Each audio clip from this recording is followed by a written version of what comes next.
नमस्कार मित्रों, आज का जो टॉपिक है वो है कोशिका विभाजन। कोशिका विभाजन को इंग्लिश में कहते हैं सेल डिवीजन। तो आज हम कोशिका विभाजन को इस वीडियो में पूरे विस्तार से बहुत ही सरल तरीके से समझने वाले हैं। वीडियो पूरा देखिएगा तभी आपको समझ में आएगा। मैं बहुत ही सरल तरीके से आपको समझाने की कोशिश करूंगा, ठीक है। तो पिछला वीडियो यदि आपने हमारा नहीं देखा है, जिसमें हमने पढ़ाया है कोशिका के कोशिकांग, इसके बाद प्रोकैरियोटिक कोशिका, यूकैरियोटिक कोशिका, इसके अलावा पादप कोशिका, जंतु कोशिका, डीएनए, आरएनए, क्रोमोसोम, इन सभी के बारे में पहले ही मैं वीडियो बना चुका हूं। लिंक आपको डिस्क्रिप्शन में मिल जाएगा, वहां से जाकर आप पूरा वीडियो देख सकते हैं और समझ सकते हैं। आज का जो टॉपिक है वो है कोशिका विभाजन, जिसको इंग्लिश में कहते हैं सेल डिवीजन। तो हम सेल डिवीजन को बड़े ही सरल तरीके से समझने वाले हैं। तो चलिए स्टार्ट करते हैं ये वीडियो और जानते हैं कि कोशिका विभाजन क्या होता है और कैसे होता है। तो देखिए, ये क्या है, ये एक कोशिका है, ठीक। तो इस कोशिका का टूटकर दो नए कोशिका बन जाना ही क्या है, कोशिका विभाजन। जो पहले से कोशिका है, एक कोशिका, वो दो भागों में टूटा और नए कोशिका का निर्माण कर लिया, तो इसी को क्या कहेंगे, कोशिका विभाजन, ठीक है। जो पहले से कोशिका है तो उसे कहते हैं मात्र कोशिका,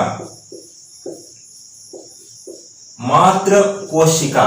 और जो नया कोशिका बने, ठीक है, तो इन दोनों कोशिकाओं को कहेंगे संतति कोशिका, संतति कोशिका।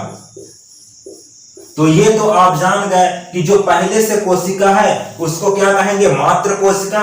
और जो दो भागों में टूटकर नया कोशिका बना तो उसे क्या कहेंगे, संतति कोशिका।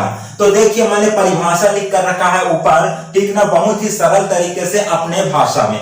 देखिए, कोशिका विभाजन एक प्रक्रिया है। कोशिका विभाजन क्या है, एक प्रोसेस है, एक प्रक्रिया है, जिसमें मात्र कोशिका दो या अधिक कोशिकाओं में विभाजित हो जाती है, ठीक है। बहुत सरल है ना।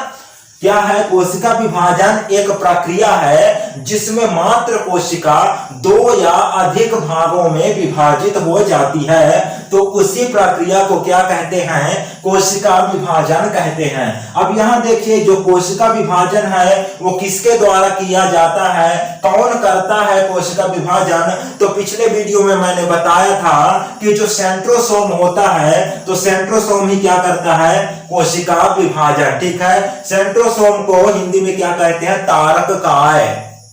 तो जब भी कोशिका विभाजन का आएगा टॉपिक और पूछा जाएगा कि कोशिका का विभाजन कौन सा कोशिकांग करता है, तो क्या है, सेंट्रोसोम, जिसको हिंदी में तारक काय कहते हैं। इसके बाद देखिए, ये जो कोशिका विभाजन है उसको सबसे पहले कौन पता लगाया था, सबसे पहले कौन देखा था कोशिका विभाजन को, तो रुडॉल्फ विर्चो नाम के एक वैज्ञानिक हुए, जिन्होंने कोशिका विभाजन को सन 1855 में सबसे पहले देखा, ठीक है।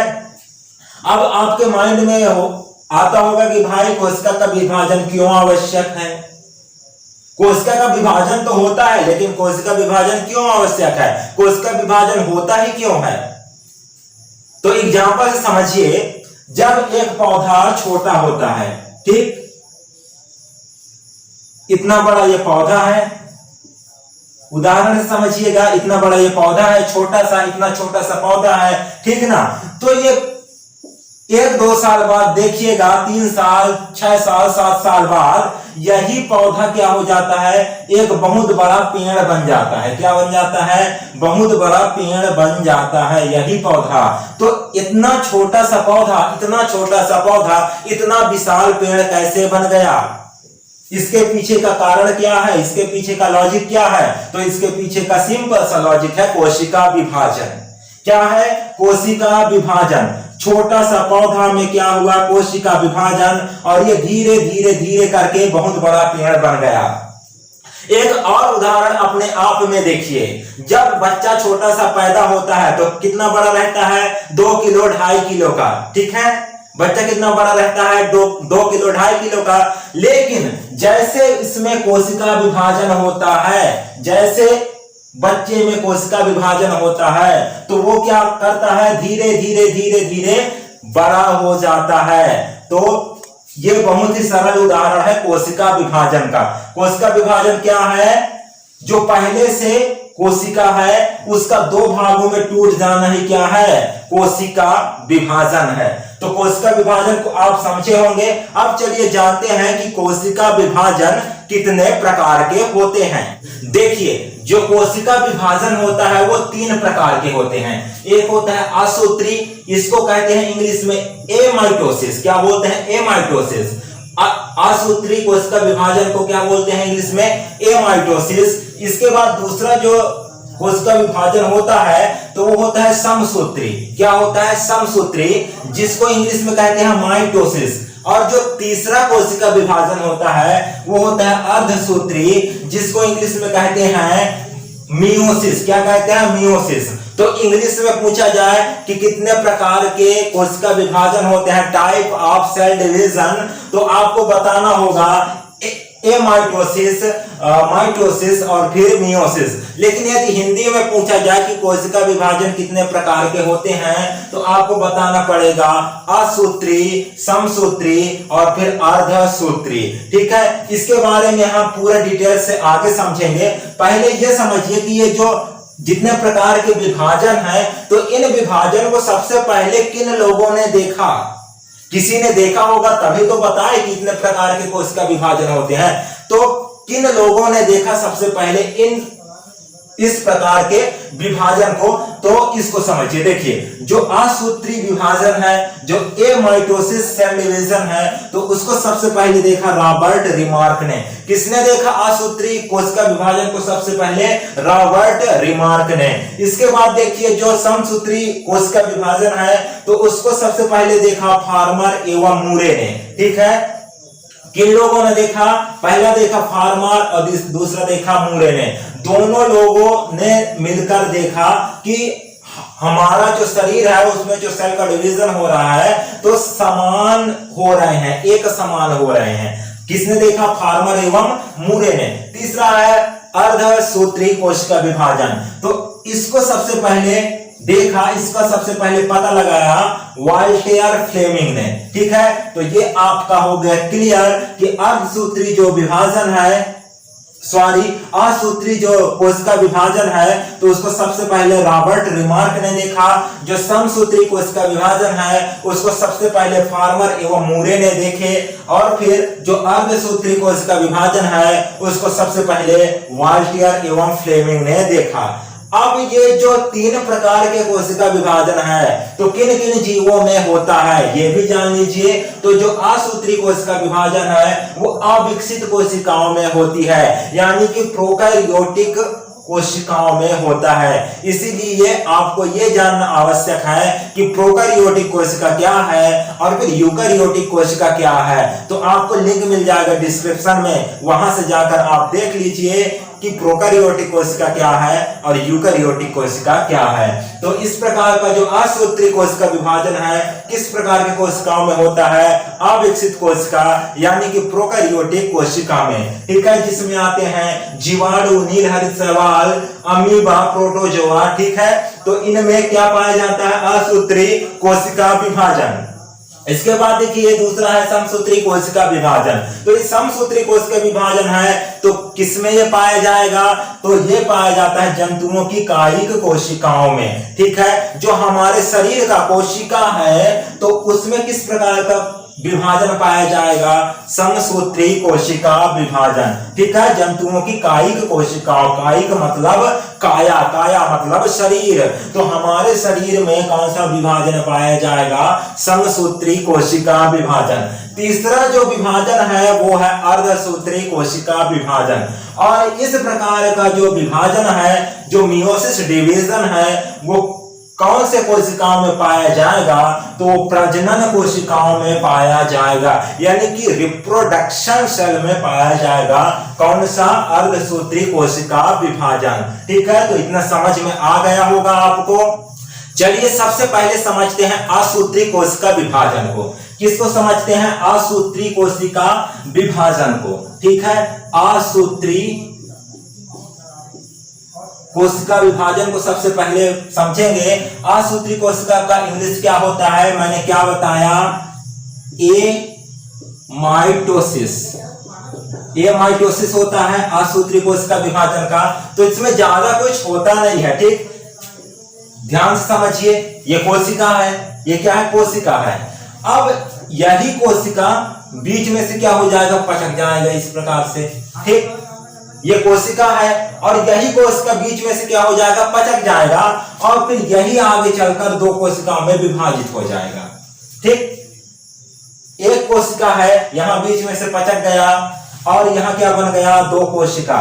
तो यही क्या हो गया, असूत्री कोशिका विभाजन, ठीक है। इसमें बहुत ज्यादा टाइम लगता नहीं है क्योंकि बहुत ज्यादा कोशिकांग तो होता नहीं है। उदाहरण के लिए समझिए, रोटी तो आप सभी लोग बनाते हैं, तो रोटी के लिए क्या, आटा गूंदना पड़ता है। जब लोई तैयार हो जाता है तो उसको अलग अलग तोड़ते हैं। तो उसी प्रकार से, जिस प्रकार से रोटी बनाने के लिए आप आटे के लोई को तोड़ते हैं, तो उसी प्रकार से ये विभाजन होता है, ठीक है। सरल भाषा में ये कोशिका है, यहां से ये पचक गया, इसके बाद क्या हुआ, दो कोशिका का निर्माण हो गया, असूत्री, बिल्कुल सिंपल होता है। अब समझते हैं समसूत्री, दूसरा क्या है, समसूत्री। समसूत्री विभाजन है, इसको इंग्लिश में क्या कहेंगे, माइटोसिस, ठीक है। पहला समझ गए आप, दूसरा समसूत्री, ठीक है। तो दूसरा क्या है, माइटोसिस यानी समसूत्री। तो दूसरा देखिए, जैसे ये कोशिका है तो ये कोशिका का विभाजन होगा, ठीक, दो कोशिका में बन जाएगा। एक कोशिका है, इससे क्या बन जाएगा, दो कोशिका। लेकिन समानता इसमें क्या होगी, समानता ये होगा कि इसमें जो 46 क्रोमोसोम है, तो जो ये टूटेगा तो इसमें भी 46 क्रोमोसोम होंगे और इसमें भी 46 क्रोमोसोम होंगे। क्रोमोसोम की संख्या घटेगी नहीं, ठीक है। इसमें क्या होगा, क्रोमोसोम की संख्या घटेगी नहीं। इसमें मतलब मान के चलो कि जो मात्र कोशिका है, ठीक है, जो मात्र कोशिका है उससे दो संतति कोशिका बनेंगे, दो संतति कोशिका बनेंगे। तो उसमें जो क्रोमोसोम की संख्या होगी उसमें 46 ही होंगे। मान के चलो इसमें 2n, उदाहरण के लिए मैं आपको समझा रहा हूं कि यहां 2n क्रोमोसोम है, तो जब ये विभाजित होगा तो इसमें भी 2n क्रोमोसोम होगा, ठीक है। और ये कोशिका विभाजन कहां होता है, हमारे शरीर में, ठीक है। किसमें होता है, हमारे शरीर में। और इससे क्या होता है, जैसे हमारे शरीर में घाव लग गया, ठीक, कहीं पास मवाद बन गया तो गड्ढा हो गया, कोशिकाओं की टूट फूट बहुत भयानक हो गया, तो समसूत्री विभाजन के द्वारा घाव भर जाता है, जहां गड्ढा हो गया है शरीर में वो भर जाता है। और जो कोशिकाओं की टूट फूट हुई है उसमें रिकवर करता है कौन, समसूत्री कोशिका विभाजन। और यह कोशिका विभाजन कहां पाया जाता है, हमारे शरीर में, ठीक है। देखिए, मैंने आपको अभी मतलब एग्जांपल समझाया था कि जब एक छोटा बच्चा पैदा होता है तो कितना बड़ा रहता है, 2 किलो 2.5 किलो का। लेकिन कोशिका विभाजन के कारण उसमें क्या होता है, विकास एवं वृद्धि होता है, वो बढ़ता जाता है।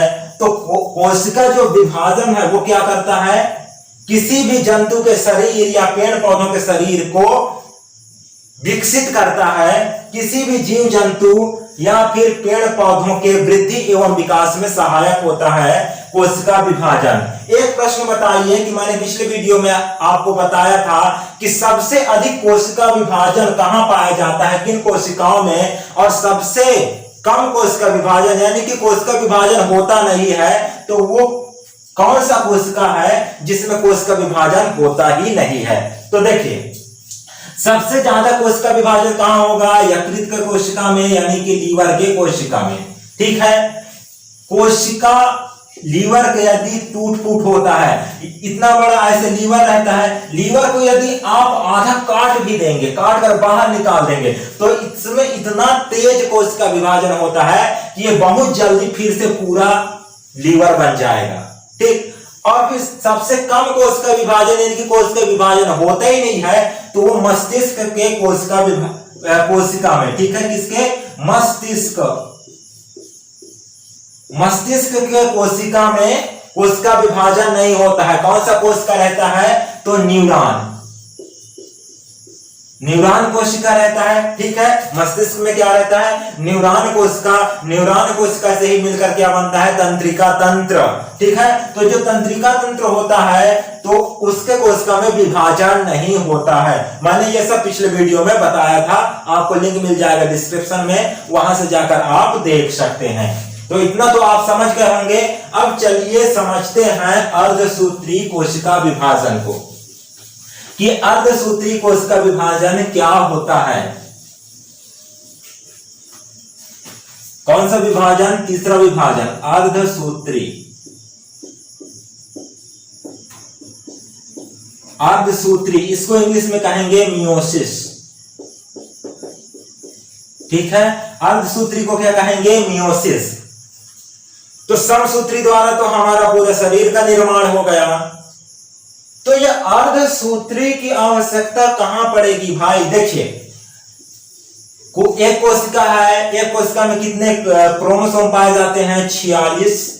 ठीक है, तो जब इसका कोशिका विभाजन होता है तो यहां रह जाता है 23 और यहां रह जाता है 23। ठीक, 46 क्रोमोसोम होते हैं एक कोशिका में, तो अर्धसूत्री में कोशिका विभाजन होता है तो यहां कितना संख्या हो जाता है, इसमें होता है 23 और इसमें भी होता है 23। तो ऐसा कौन सा अंग होगा या ऐसा क्या होगा शरीर में जिससे कि क्रोमोसोम आधा रह जाएंगे, आप सोच के देखिए। तो ये जो कोशिका विभाजन होता है ये रिप्रोडक्शन यानी कि प्रजनन के समय होता है। किसके समय, प्रजनन के समय। ठीक है, देखिए अब इसको सरल तरीके से समझते हैं कि इसका विभाजन कैसे होता है। ठीक है, अभी तक तो जो असूत्री है और जो समसूत्री कोशिका विभाजन है तो ये सिर्फ 2 भागों में बढ़ रहे थे। कितने भागों में, ऐसे बढ़ गया 2 भागों में। ये मात्र कोशिका हो गया, संतति कोशिका 2 भागों में। लेकिन अब यहां जो कोशिका विभाजन होगा वो 4 भागों में बटेगा। कितने भागों में बटेगा, 4 भागों में। चलिए समझते हैं कैसे बटेगा ये 4 भागों में। तो देखिए कितना है ये, 46 क्रोमोसोम।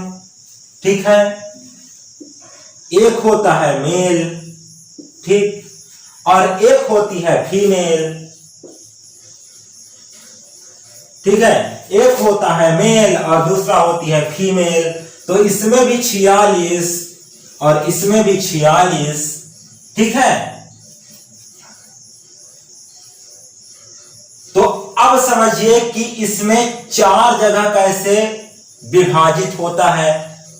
असूत्री और समसूत्री में तो सिर्फ 2 जगह विभाजित हुआ, लेकिन इसमें अब 4 जगह कैसे विभाजित होगा। तो अब समझिए, अब इसमें देखिए जो 44 क्रोमोसोम होता है उसका अलग विभाजन होता है और जो 2 क्रोमोसोम होता है उसका अलग विभाजन होता है।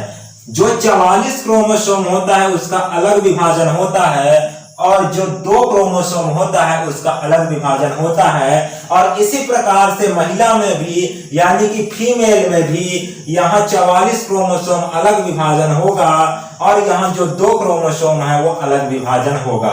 तो एक यहाँ विभाजन होगा, ठीक है, 44 में, और दूसरा 2 में विभाजन होगा। एक बार यहाँ विभाजन होगा 44 में और दूसरी बार 2 में विभाजन होगा। तो समझ में आ रहा होगा कि कैसे विभाजित होगा। ठीक है, जो ये 44 क्रोमोसोम है तो उसको बोलते हैं ऑटोसोम। क्या बोलते हैं, ऑटोसोम, जिसको हिंदी में कहते हैं समजात। समजात हिंदी में क्या कहते हैं, समजात। ध्यान से समझिएगा, हिंदी में क्या कहेंगे इसको, समजात। इंग्लिश में क्या कहेंगे, ऑटोसोम। ठीक है, और इसको जो 2 है उसको बोलेंगे ऑलोसोम। ठीक है, तो इसको हिंदी में क्या कहेंगे, विषमजात। ये क्या है, समजात, ये क्या है, विषमजात।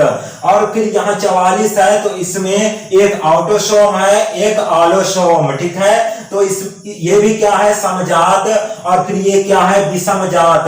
समजात मतलब जो महिला और पुरुष में समान होता है, ठीक ना, एक समान, ठीक है। महिला का ब्लड पुरुष में चढ़ जाएगा, पुरुष का ब्लड महिला में चढ़ जाएगा, क्या है, समानता। महिला का फेफड़ा पुरुष में लग जाएगा, पुरुष का फेफड़ा महिला में लग जाएगा, क्या है, समजात। महिला का किडनी पुरुष में लग जाएगा, पुरुष का किडनी महिला में लग जाएगा, क्या है, समजात।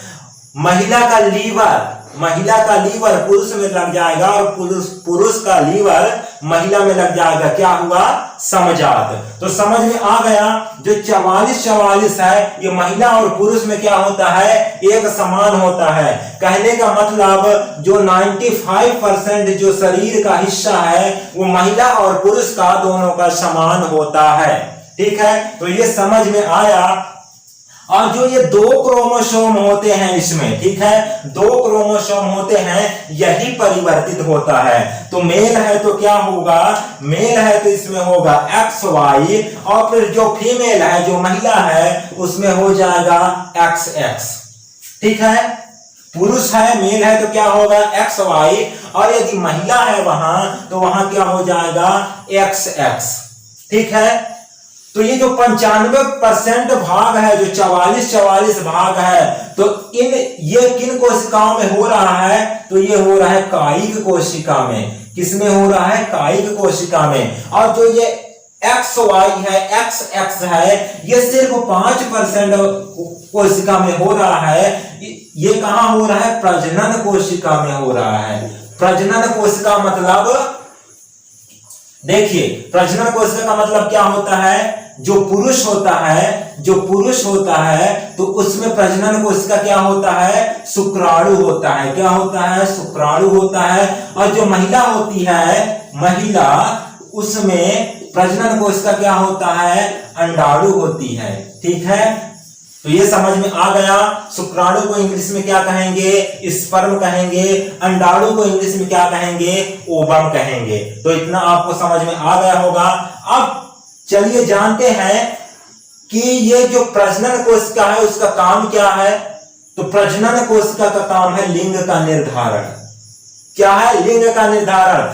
ये जो 2 क्रोमोसोम है, आलोसोम, ठीक है, यही निर्धारित करते हैं कि बच्चा लड़की होगी या लड़का होगा। तो देखिए कैसे होता है, जब यहां से देखिए, अब यहां विभाजन होगा ऑटोसोम में, तो इसका पुरुष का कितना जाएगा, 22 क्रोमोसोम, ठीक है।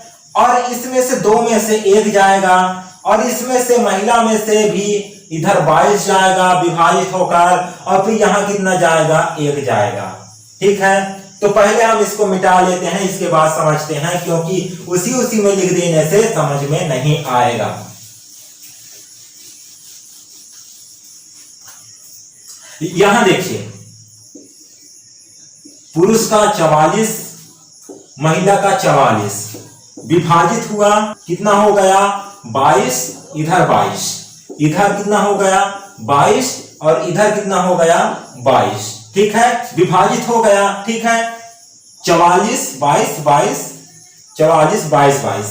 अब यहां होगा विभाजन, 2 है, संख्या कितना है, 2 है, तो यहां कितना हो जाएगा, 1 में विभाजित हो जाएगा। और यहां 2 है तो कितना में हो जाएगा, 1 में विभाजित हो जाएगा, ठीक है। इसमें समझिएगा, ये एक x है और एक y है, ये x है, ये x है, ठीक है। अब देखिए, यहां से एक 22 चला जाएगा, और यहां से 1 प्लस 1 चला जाएगा, तो यहां कितना हो जाएगा, 23 हो जाएगा, ठीक है। और यहां से 22 प्लस 1 तो बराबर कितना हो जाएगा, यहां भी 23 हो जाएगा। तो यहां पिता का 23 और फिर यहां माता का 23, तो दोनों मिलेगा तो कितना हो जाएगा, 46। कहने का मतलब कि पिता में भी 46, मेल में भी 46, माता में भी 46, जो बच्चा पैदा होगा उसमें भी 46 क्रोमोसोम बराबर हो रहे हैं। लेकिन आधा आधा हो रहे हैं। आधा पुरुष में हो रहा है विभाजन, आधा विभाजन महिला में हो रहा है। लेकिन कभी कभी देखने को मिलता है कि यहां 22 ना होकर 21 जाता है। कितना क्रोम जाता है? 21 चला जाता है। तो यहां संख्या क्या हो जाएगा? 45 हो जाएगा। तो इस स्थिति को क्या कहेंगे? तो इस स्थिति को कहते हैं सिंड्रोम। ठीक है। और कभी कभी क्या होता है कि इसमें 21 की जगह 23 पूरा 23 चला जाएगा, तो यहां संख्या कितना हो जाएगा? 47। तो इस स्थिति को भी क्या कहेंगे? सिंड्रोम कहेंगे।